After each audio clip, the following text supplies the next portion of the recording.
Good evening. This is Israel's Television. It's Shelly, but you can call me Shells. And here we are for another video.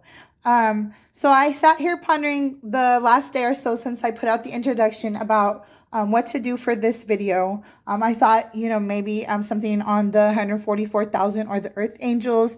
But then as time was going on and I was noticing events and things going on around me, I realized that tomorrow is a lunar eclipse also a super blood moon, which is somewhat important. So I got the impression to do the video on that. First of all, I would like to tell you guys that, again, this is not a religious channel. And please bear with me because this is not live, but it's also not edited. So if you can bear with me on the ums and the pauses, and we'll get through this. I do plan on keeping all videos between about 10 to 30 minutes, nothing too much more than that. That way, they're not too long, but I'm going to provide as much information as I can on any subject, both with the Bible verses and historical reference as well as possible opinions and facts from other websites. I will always give you the reference of the verse or the website that I do use. And another thing just to share with you, I grew up Baptist. Again, like I said, this is not a religious channel, but to give people more of an understanding of my background and my bias on these things. Not bias, but my overview, I guess you could say, on why I have the outlook that I have. I grew up Baptist. I did at one point teach children's Sunday school at one of the Baptist churches I attended. I sung in the choir. Through my adult years, I was blessed to become part of the Hebrew Israelite learnings and teachings as well, and was grafted into a wonderful Hebrew family here in Las Vegas. I'm very thankful for that. Very happy to have had that experience because as I've come to the learnings and as I've been guided by the Most High into the deeper knowledges and the hidden truths and the things that the Messiah basically was dealing with and learning when he walked this planet, or she. Anyways, that's another subject. I've been led to the connections and how all things come from the Most High, but through the indoctrination of, and the program that have basically been put on us over the last few hundred years. A lot of things were hidden and a lot of things were made to be like taboo. So I do want to say, I have some Bible verses that actually back up the fact that astrology is actually of God. If you read in the book of Job, you will learn that even the devil has to ask permission. So if even the devil has to ask permission, that means all things come from God. Now, the order in which things are done are not always correct. And it really goes back to one, to be honest. Everything goes back to one, the Most High. And there is an order in which things should be done. And there has been things that have been hidden from us so that way we could not connect the full truth and fully walk and be in the way that we should. But enough of that because I could go on all day about all those things. I'm going to share with you a couple Bible verses that prove that even looking at the sky and the stars, which will probably be another video in itself, as far as astrology itself, are actually for signs and are beneficial and are actually not against what the Most High and what some people will call the universe intended. So, my first and one of my favorites is, and God said, "Let there be lights in the expanse of heaven to separate the day from the night, and let them be for signs and for seasons and for days and for years." That's in Genesis 1:14. This screenshot I took is actually from an ESV version. I prefer the King James. I do think it is important and it's not important as far as what Bible you use, because you do have to be careful, but even the King James has a lot of I guess you could say, mistranslations in it. But this is how I look at it, and this is why it's important to be still and know that He is God, because He will lead you to the right overstandings. If you Okay, hopefully I figure out how to piece these two videos together when I go to post this. I just had to taper off from that and restart right here again because I got a little off track and I didn't want to throw you guys for a loop. But basically, the reason I said all that was to say the Bible is actually historical records. So again, this is not a religious thing, but I do reference the Bible because it is one of the most recent historical references that we have of these energies of the Most High and the things that He's done through this earth. So I do like to use that. But the thing with religion is man always puts their input in, which is why I don't lean on that and I lean on God. And this is also why I'm using these verses. For those of you who are a little more religious or are still a little bit more attached to that way of thinking, I want to use these verses to put you at ease that we are not delving into anything witchcraft. This is not against the Most High. As a matter of fact, this is part of how He allows us to put the puzzle together. This is part of His handiwork, which it says again in Psalm 19:1, to the choir master of Psalm of David, the heavens declare the glory of God, and the sky above proclaims His handiwork. And in Luke 21:25-27, and there will be signs in the sun and moon and stars, and on the earth distress of nations and perplexity because of the roaring of the sea and the waves, people fainting with fear and with foreboding of what is coming on the world. For the powers of the heavens will be shaken, and then they will see the Son of Man coming in a cloud with power and great glory. Hold on, let me see. Again, bear with me. I'm doing this. And it also is in Joel 2:30. And I will show wonders in heavens on the earth, blood and fire and columns of smoke. Joel 2:31. The sun shall be turned to darkness and the moon to blood before the great and awesome day of the Lord. Those are the Bible verses that I am using. There's many more. I could read Bible verses all day, but I know we're here to study this whole blood moon thing. So I'm gonna move on. I did take an excerpt from a website called The Observer, and this guy just noted some historical things about blood moons and stuff. So I'm just gonna read a couple things from here. I'm gonna read a couple things from Wikipedia and WikiHow, and then I'm gonna wrap it up with my thoughts on everything and whatnot. So this one is from theobserver.com.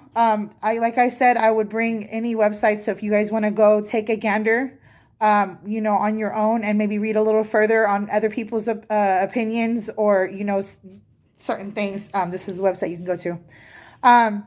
Thanks to science, we know that this seemingly strange phenomenon is actually quite common and benign. Today, such celestial events are a cause for celebration with viewing parties, road trips, and astronomy talks. But this wasn't always the case. Supernatural signs and the significance of blood moons through the ages.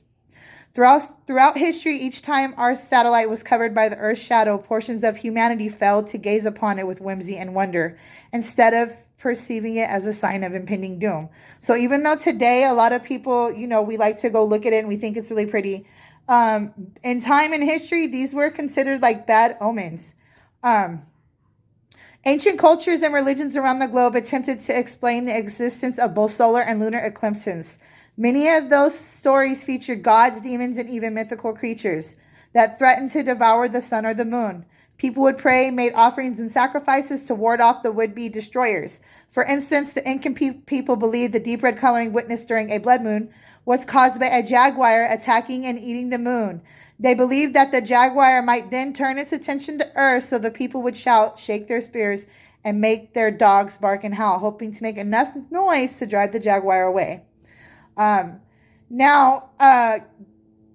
Mesopotamia, they looked at things differently. They viewed lunar eclipses as a direct assault on the king. They would even go as far as to hire a body double, usually a member of society deemed expendable, to fill in their king during an eclipse. Once the eclipse passed, the real king would return and the double would never be seen again. What happened to them, we can't say for sure. Some even used eclipses for their personal gain. In 1504, famed explorer Christopher Columbus leveraged the concerns that Jamaican natives had over the moon's crimson appearances. During the fourth and final trip to the New World, Columbus and his crew were thwarted by an epidemic of, hold on. Okay, I must have cut off right there, so let me skip to this part. Basically, the islanders welcomed Columbus and his crew, offered to feed them. 6 months later, their hospitality had worn thin. Columbus, armed with an almanac. Now, mind you, the farmers' almanac, things that they use even in history, astrologers like use the stars to predict things, and there's ways. It's like I said, it's all part of God's puzzles. So he had an almanac. He was able to predict the upcoming lunar eclipse, met with the local chief, telling him the Christian God was angry over the natives' resentment to Columbus and his crew, said the bleeding moon would appear in the sky as a sure sign of God's anger. When the eclipse came to pass, the islanders were so terrified that they brought Christopher Columbus provisions and begged for forgiveness. So basically, again, this is just a perfect example how the things that are in the stars in the sky, there's meaning to it. There's things that the farmers use it to predict on like how to do their crops. There's things that like Nostradamus and like just like ancient like astrologers, philosophers, whatever you want to call them, use the sky for predictions, and like these predictions come true. Like this is there's something with all that. And again, like God created all of this, and it just makes sense for it all to intertwine like a puzzle. Like for people that continue to want to use the indoctrination, or not use the indoctrination, for unfortunate victims of the indoctrination that have not been able to break through that glass ceiling and come to that knowing. It's like evident that it just all is together and it works together and it's all God. It's not against God. It is God. But anyways, so I'm going to leave that, story now. That was, again, from theobserver.com.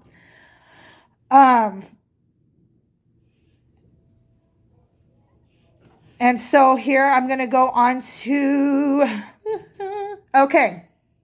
This, I just took just the main point from this. I'm going to throw a couple other websites out here. Again, this is for truth seekers. So, like I said, this is for you to like grab some of this and take it for your own. I'm just using different examples from different like places, whether it be opinion, science, spiritual, and just connecting it. So spiritualityhealth.com says the claim of a blood moon being a sign of the beginning of the end time, or the end times, originates in the book of Joel, where it is written, the sun shall turn into darkness and the moon into blood before the great and terrible day of our Lord come. The prophecy is repeated in Peter. Hold on. Again, like I said, bear with me. My thing just went off.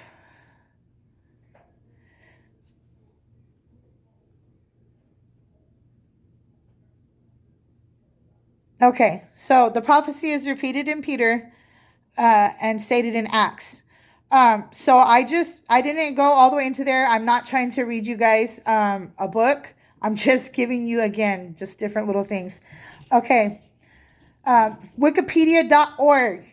Blood moons bring chaos, disruption, and change in astrology. Because they require a full moon and a total lunar eclipse to occur, blood moons amplify the already strong powers of the lunar cycle. The full moon symbolizes sudden illumination, hidden information rising to the surface, and shifts in your inner life.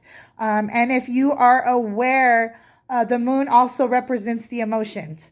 So it does have a pull on those things, which is why full moons, when it's full moons, people say that the crazy people come out when the full moon, the lunatics, because it does pull on us and it does affect us. So for people that might not be as able to handle themselves and their waning emotions with the coming and the going and the waning of the moon, they tend to act a little more crazier during those times. Okay, wikihow.com. This is on WikiHow. So this is basically What does a blood moon mean and what to expect during the next blood moon? Again, blood moons bring chaos, disruption, and change in astrology because they require a full moon in total. I just read this, so let me just go on into the deeper part of it. Um, Meanwhile, lunar eclipses are like cosmic whirlwinds of change and chance. Add the rust color of the blood moon, and you get a lunation that's associated with violence and disturbances in nature. Despite its eerie association, the blood moon doesn't have to bring negativity. Like all eclipses in astrology, think of this moon as a time of change. Ultimately, you have control over whether or not the change is positive. So again, it all goes back to self and how you choose to navigate and handle these emotions.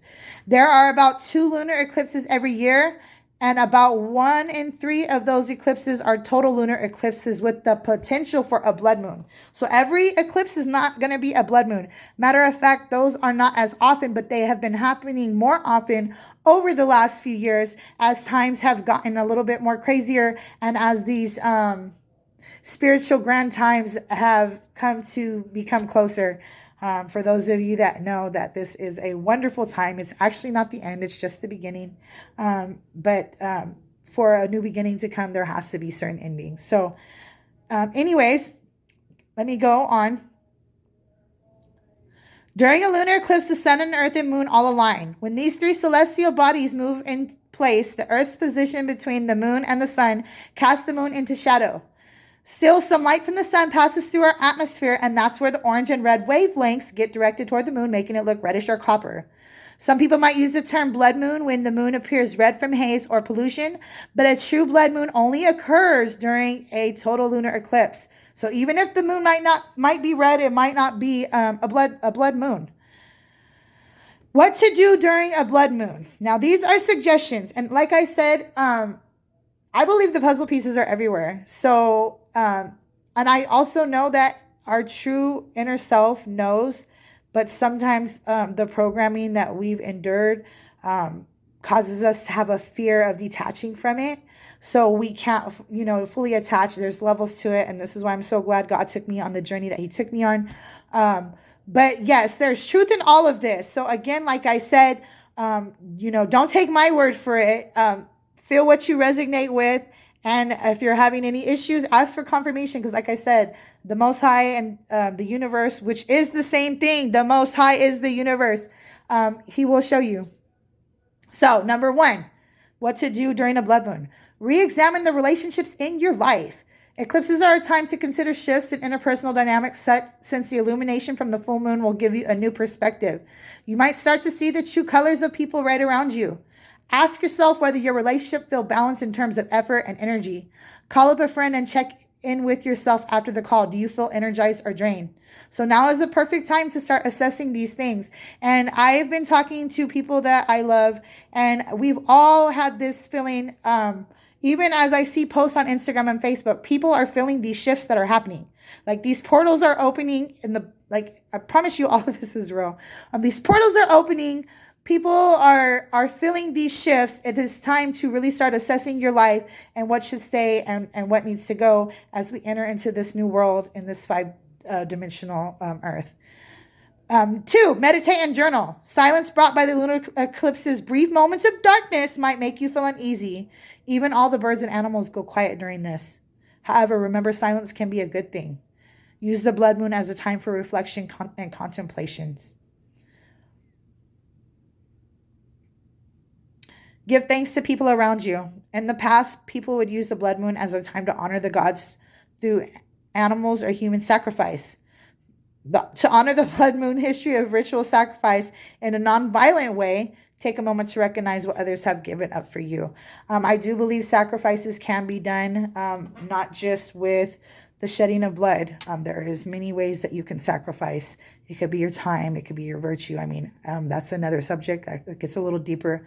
But yes, and when you realize everything is divinely guided, we as humans don't even understand the full capacity of how some of these things in our life work that we look at negatively that were really more positive than anything, and essentially sacrifices that we endure. But anyways, let me go on. Reconnect with things. Number 4, reconnect with things that make you feel alive. Blood is the universal symbol of life. So use this time to check in with your energy levels and passions. What's draining you these days? Is there anything you want to actively pursue? Note down anything that comes to mind and tackle your new goals after the eclipse is over. It says here to wait to start new projects. The unstable nature of blood moon's energy can lead to inauspicious starts. Even ancient cultures all around the world associated with the blood moon uncertainty and fear. So it's no surprise it can leave you feeling unsettled. It's saying basically wait to start new projects. And also says to avoid charging your crystals. So for those of you who do collect stones and crystals, and that's going to be another video because that's actually in the Bible too. The crystals are, and they are energy conduits, and no, none of this stuff is meant to be worshiped, but it's all part of the puzzle, and it's all part of how God allows the energy to flow and for us to learn our past and our, purposes and things like that. But yeah, so, and for anybody who says oh no, this is against God, bah humbug. I promise you it's not. We'll do more videos. But anyways, let me go on to my thoughts of this and my little ending because I don't want to get too carried away and I don't want to make this too long. As you heard there from those different websites ranging from Wikipedia to theobserver.com, and then also the Bible verses that I was able to correspond with those things. There's something with all this, and it's needed to be paid attention to. I was just having a talk with a very nice lady the other day, and she was like, and she's an older lady. She's in her 50s. She's like, I don't even remember having blood moons and things like this back when I was a kid. And, this just started happening over the last 10 years. And I'm like, you're right. It's a very important spiritual time. Things are shifting. It's very important to go within you guys and really start clearing the things that are not serving you. It is time to level up. This is a portal opening basically. And I know that seems crazy. And I know it's like science fiction, but even science tells you that your subconscious can't even think or imagine something unless you've seen or heard it before. So all these science fiction stories had to come from somewhere to begin with. So it can't be too far off. There is portals referenced in the book of Enoch. Again, the Bible is a historical record and one of the most recent and more intact historical records we have of the energies of the Most High. So this is the one I do reference, as well as the fact that most people are Bible based throughout the world even. There is more records of the energies in other cultures. We'll go over that later. But needless to say, this is a very special time that's happening. There's been a lot of shifts happening. This lunar eclipse blood moon tomorrow that's going to be happening is another shift and another portal opening. Clear your energies out. It is important to do self energetic care, especially for people that are more empathetic. Clear your energy, clear out the things that are not serving you, and stop consenting to the karmic contracts and the foolery. Stop consenting to it. The only reason that you are continuing in whatever cycle that you're on is because you continue to consent to it, even though most of the time we've already been shown what's good for us and what's bad for us.